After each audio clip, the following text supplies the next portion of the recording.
Got a 1936 Olympic pin from Berlin, Germany. Well, I mean, it's really historically significant, but every other gift shop would have these things. A cavalry sword.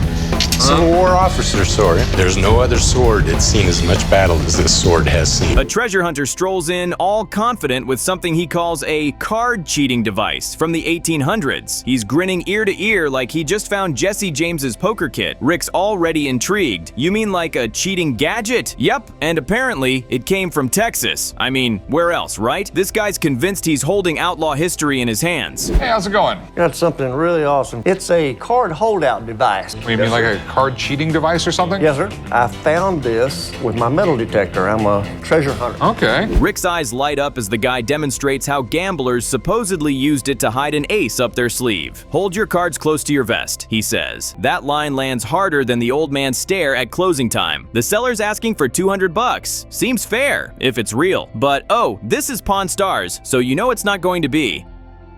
I'd like to get 200 to 300. The only thing I know about gambling in the 1880s, they would play poker and they cheated and got shot when they got caught. Rick tries to check the patent online, and of course the internet's down. Cue old man stepping in, grumpy as ever. When Rick finally finds the patent, it's not a card cheat at all. It's a cuff holder. Yep, a device for keeping your sleeves neat. Imagine thinking you found a piece of Wild West history and learning it's just 19th century laundry tech. Talk about a plot twist. Dad, you got some cards? You know I do, son. So you'd then hang it inside your jacket? Yes. You would have it like that, and then you would hold your cards up. You know the term, hold your cards close to your vest? Next up, a guy walks in with a gorgeous Jim Daley painting, claiming it's a real deal worth 13 grand, says his dad got it as a tip. Yeah, you heard that right. A painting instead of cash. Rick's intrigued but cautious. He knows when something smells off. And spoiler, it's not just Corey's clam chowder shirt. Painting for you. It's a Jim Daley painting. That's really, really cool. You know, my dad lost like 40 or 50 pounds and grew a mustache. He'd look a lot like that, probably. Jump off a bridge, Ricky. Rick calls in his art buddy Brett, who inspects the piece like he's examining the Mona Lisa. There's tension, there's mystery, there's smooth brushwork. Turns out it's legit, an original Jim Daley painting. Retail value, $10,000 to $15,000. The seller lights up like he just hit the jackpot. Rick, on the other hand, is calculating how long he'll be stuck with it collecting dust. Hey, Brett, you want to come down here real quick? Oh, sure.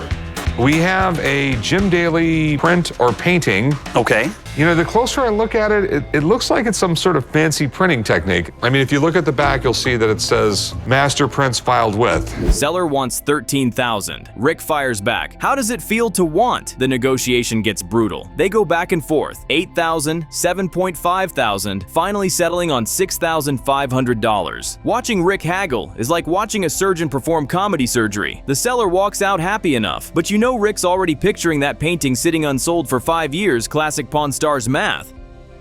So, how much you realistically want for it? Realistically, I want 13. How does it feel to want? Start at 10.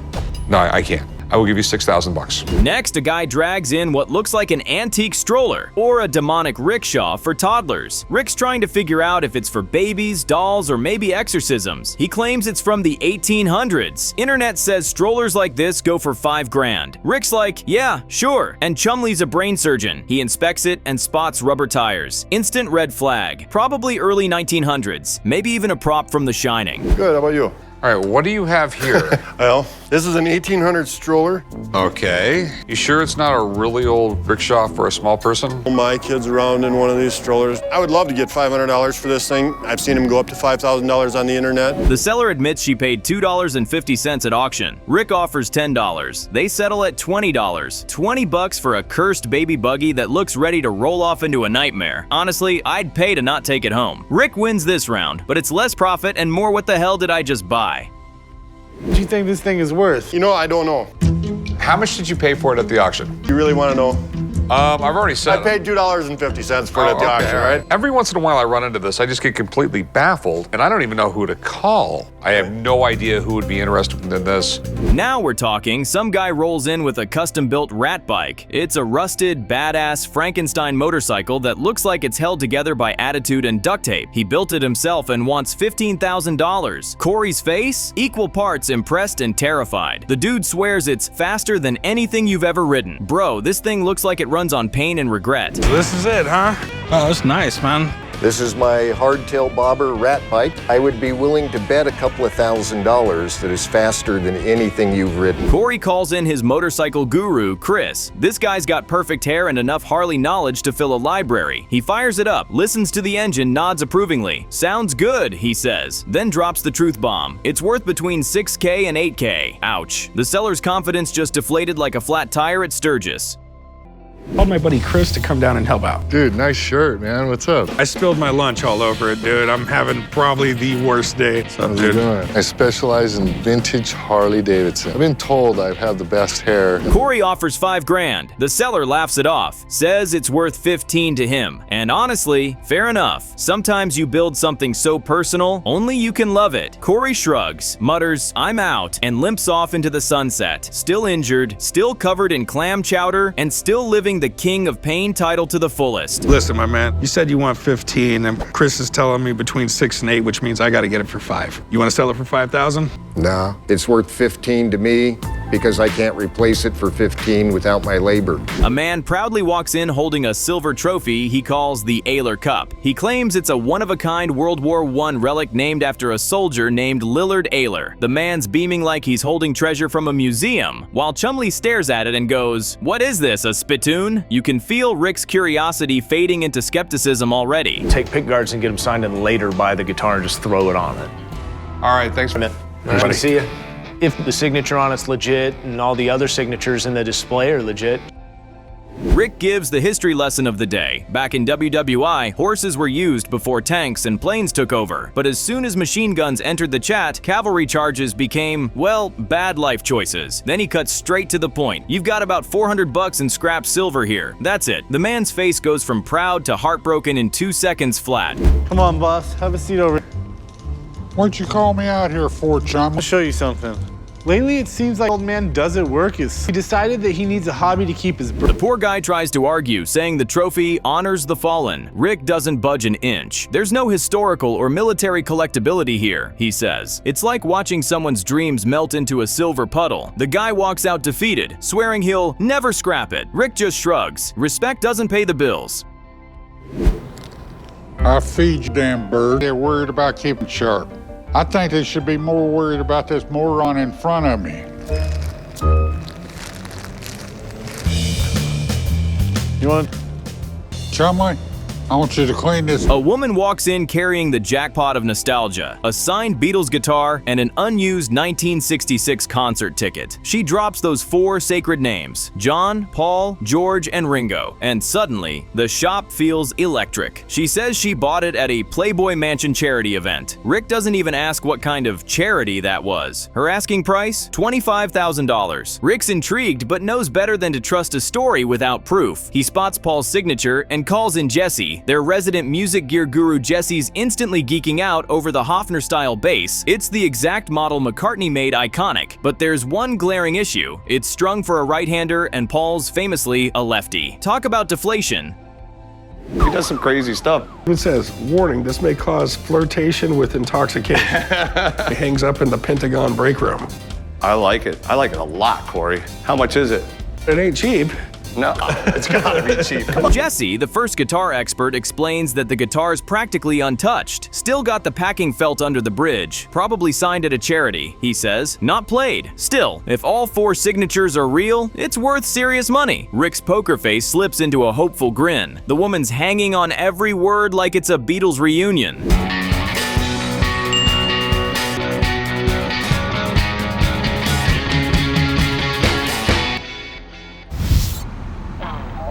The expert breaks it gently. It's never been played by Paul. The customer's face instantly freezes. You can see his soul buffering. He tries to save face. Is it worth more because it's on the wood? But you know the dream's over.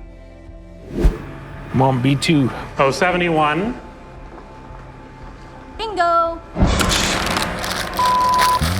Give the kid credit, but he ain't worth a damn.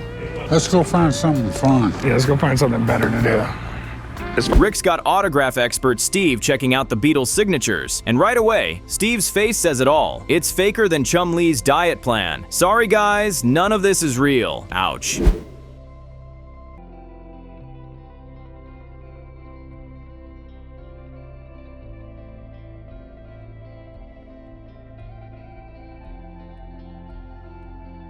Steve breaks it down. The signatures are all wrong, the angles don't match, and Paul's autograph doesn't pass. The customer's expression goes from hopeful to horror movie. She's just realized she paid $12,000 for charity scammed memorabilia.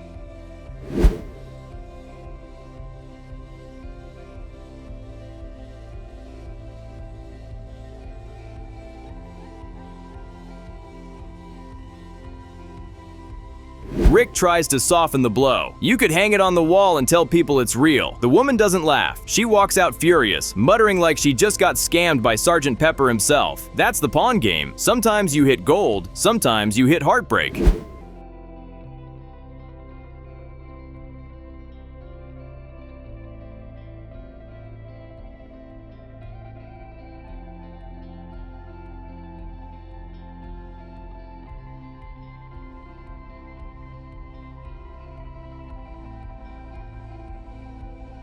Corey's old buddy Davey strolls into the shop looking like business is booming, but his face says cash flow problem. The two immediately fall into that easy back and forth only real friends have. Turns out Davey owns a motorcycle shop up the street, and this time, he's not pawning something. He's looking to buy some art for his new condo at Palm's Place, and right away, you can tell he's gonna work every angle to get a friends and family deal. Many issues. And one of the first notice here is when I look up and I see George Harrison. This George Harrison signature I would refer to as almost spurious. It lacks resemblance to an actual autograph of George Harrison.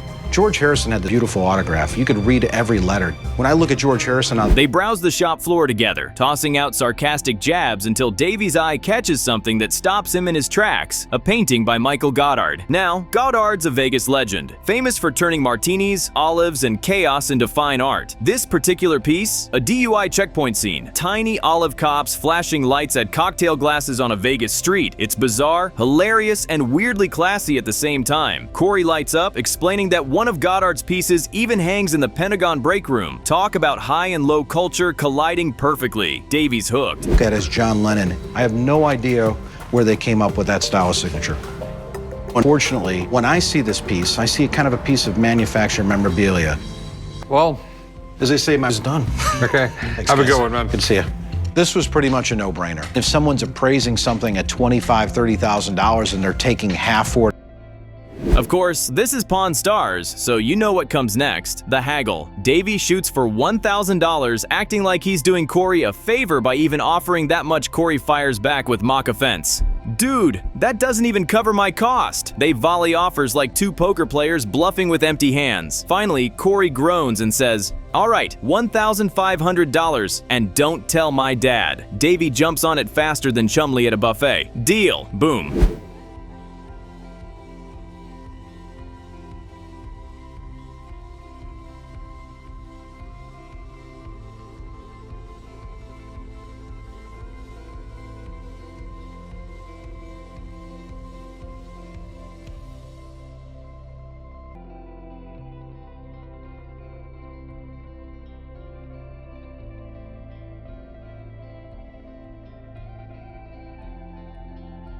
A customer struts in holding what he calls a Civil War officer's sword. He claims it's seen 22 battles, even says it belonged to Colonel Bassett, a man so unknown that even Rick's Civil War brain freezes Rick's like, I've never heard of this guy. And you can see the seller's confidence crack. A cavalry sword.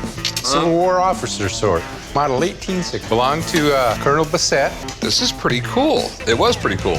The guy's hyping it up, talking about honor, glory, and Gettysburg. Rick, ever the buzzkill, points out, sword fighting didn't happen in the Civil War. Uff. The man's practically shattered on the spot. Talk about a duel of disappointment. What's his name again? Bassett. Okay. Do you know much about this? Colonel Bassett came into the Civil War as a captain into the 17th Regiment, one of the most highly decorated. Rick notices dents all over the blade. The seller insists they're from battle scars. Rick says, nope, looks like kids playing pirate. That's historic humiliation right there. Rarely if ever happened, and when you see dings like this, almost inevitably, it's always from kids who found the swords and started sword fighting. But hey, the guy still wants $20,000. Rick just stares like, buddy, this thing barely survived a garage sale. He calls in an expert, because when in doubt, bring in backup. What do you want to do with this? I'm gonna sell it. How much do you want for it? 20 grand. 20 grand. You mind if I have someone look at this? No, I would actually welcome it. But wait, we're back to the Civil War sword saga. Rick's brought in an expert, and this guy's got historian energy turned to max. He confirms the sword's real, but also confirms it's busted. A guy brought a sword into my shop that he says belonged to a general in the Civil War, General Bassett. The problem is, I don't know if it was used in battle, and I know nothing about this Bassett guy. Turns out Colonel Bassett did exist, but the sword's damage came from snapping, not battle. So much for 22 battles. Rick offers $2,500, the guy refuses, and we watch his dreams crumble in slow motion. You gave me all the information I need and more. I always try. You're the best, man. Good to see you. Very good to meet you. Thank you. Next, medical mayhem. A seller presents a veterinary medicine box from the early 1800s stuffed with old bottles, powders, and mysterious tonics. Seller asks $650. Rick inspects, fascinated by the history but skeptical on value, pointing out how risky it is to buy decayed chemicals. I'm here gagging, imagining 200-year-old horse pills being prescribed for humans. Hey, how's it going? Good. How are you today? Good.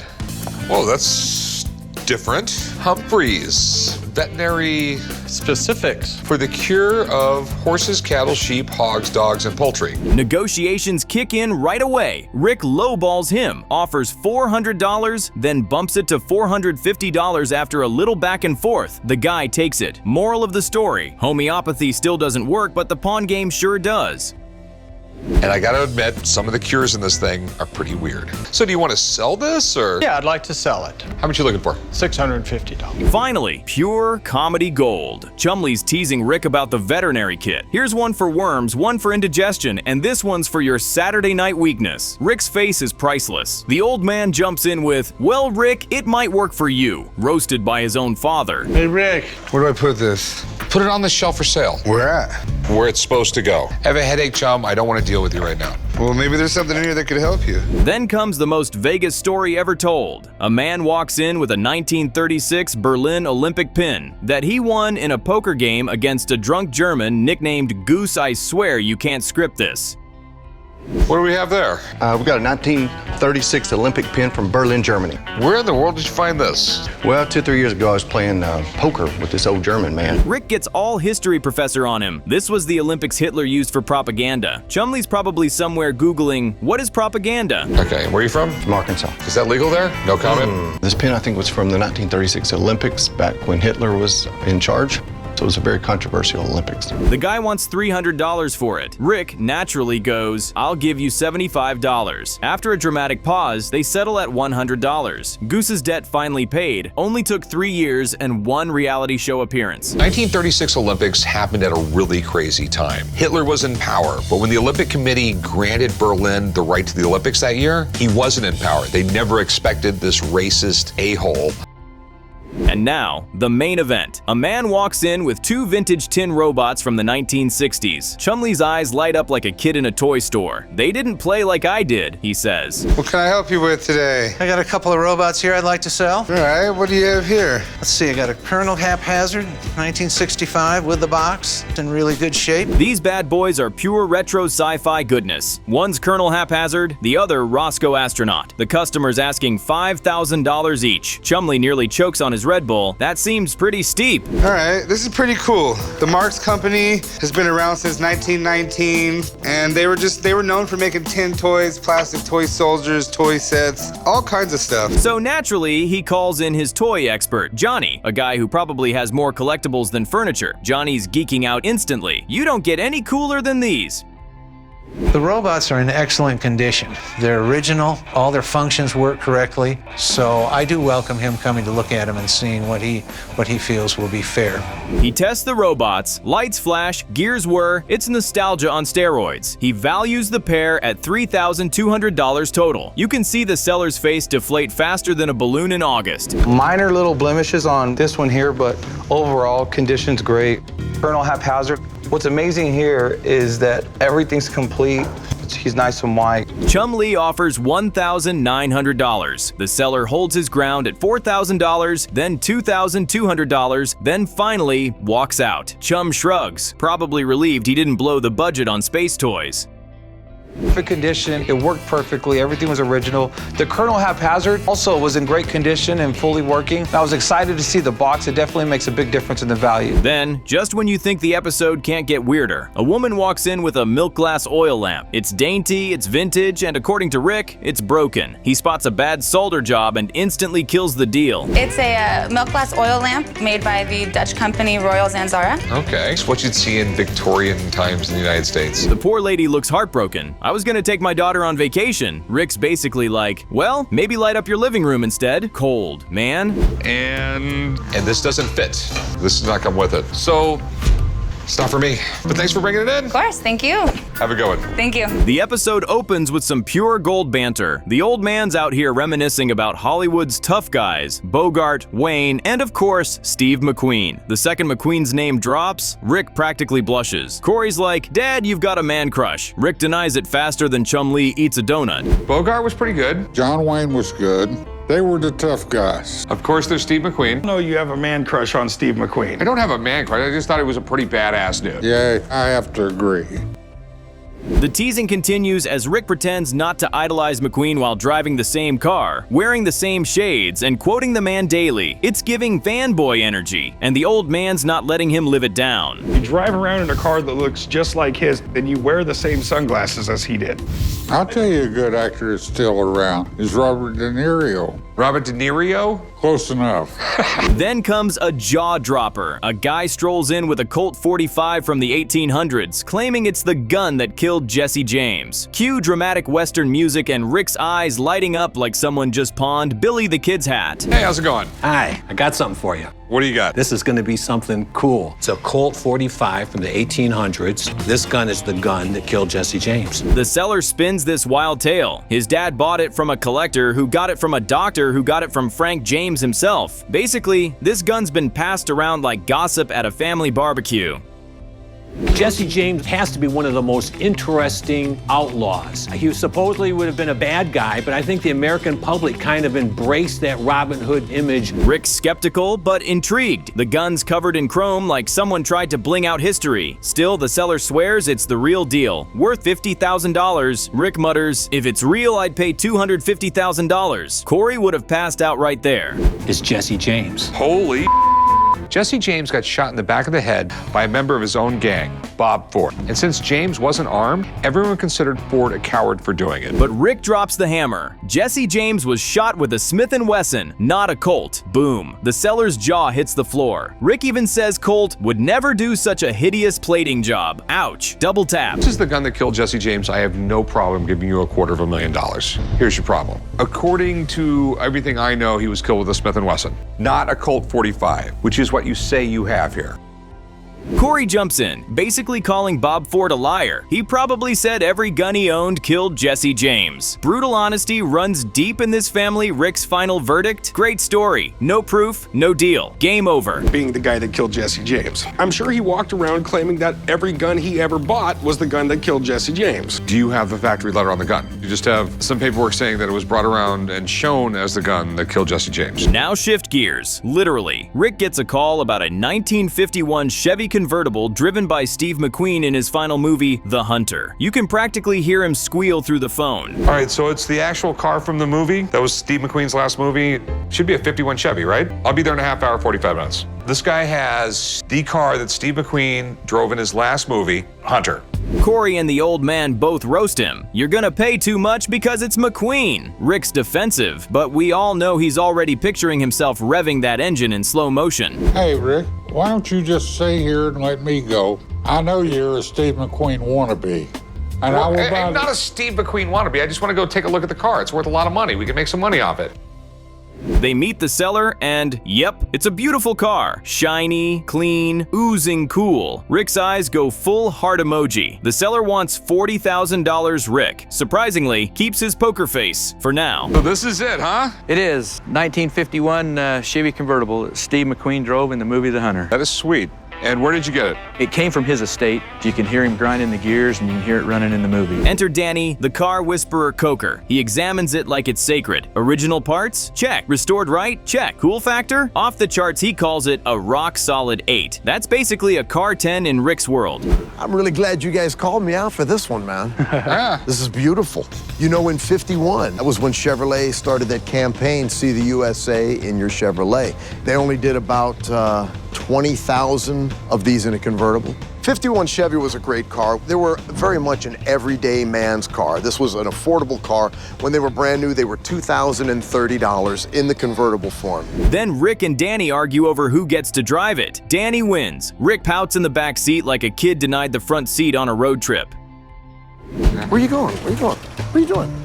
I'm gonna drive it. Yeah, I'm the one buying it. What'd you have me come out here for? Check it out, make sure everything's cool on it. Well, how you expect me to check the car out if you're not gonna let me drive it? This is Steve McQueen's 51 Chevy. I gotta drive it. Danny takes it for a spin. The car's smooth, purring, and flawless. Rick's fuming, muttering, "I should be driving this." You can almost hear his jealousy clanking louder than the gears. How's it back there, Rick? Comfortable? I should be driving this car right now. It's really solid, man. There's not a rattle or a shake or nothing in this car. I'm digging. This is a nice car. It really is a nice car.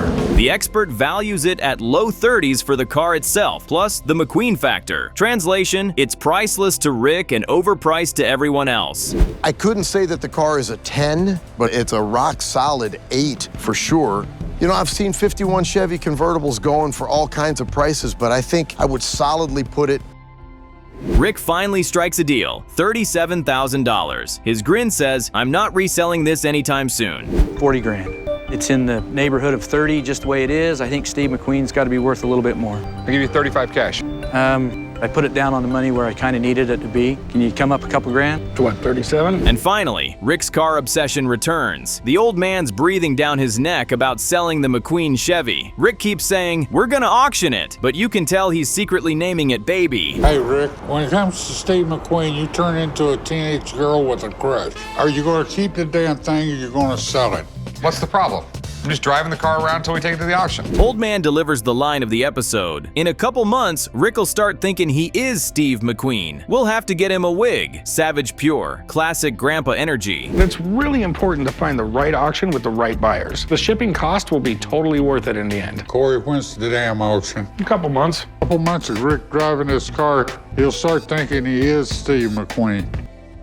Rick insists he's not keeping it, but that grin says otherwise. He's already got the turtleneck picked out. Rick, next thing you're going to be wearing a turtleneck and a blazer to work. Turtlenecks just aren't me. You see this neck? We're going to sell the damn thing. We're going to sell it. You ain't going to keep it. I'm not going to keep it.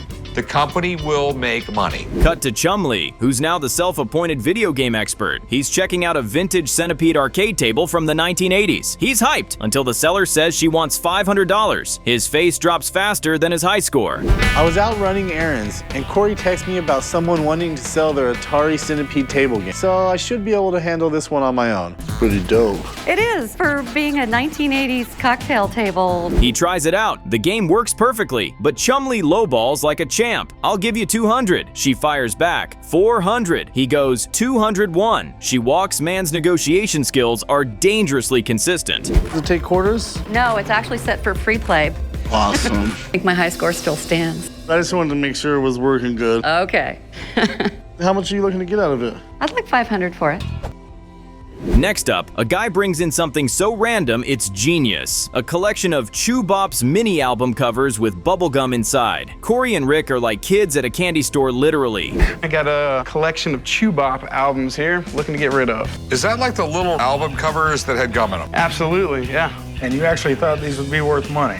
Yeah, man, especially with some of these bands like ABBA and Kiss. They laugh their way through the nostalgia. Rick's vibing with the 70s bands, Billy Joel, Heart, Kiss, while Corey just looks lost. "Do you even know Piano Man?" Rick asks Corey. Not intentionally. Brutal. Like what, it worked for baseball cards, let's try albums. My dad is a huge fan of bands from the 70s and 80s, so of course he's gonna love something like this. But I don't know any of these albums. You've heard of Neil Diamond, right? You've listened to his music. Not intentionally, no. Heart. Seller wants $300. Rick offers $50 because half the gum's missing or broken. He buys it purely out of nostalgia, not profit. You just know Chumley's gonna eat the gum and regret it instantly.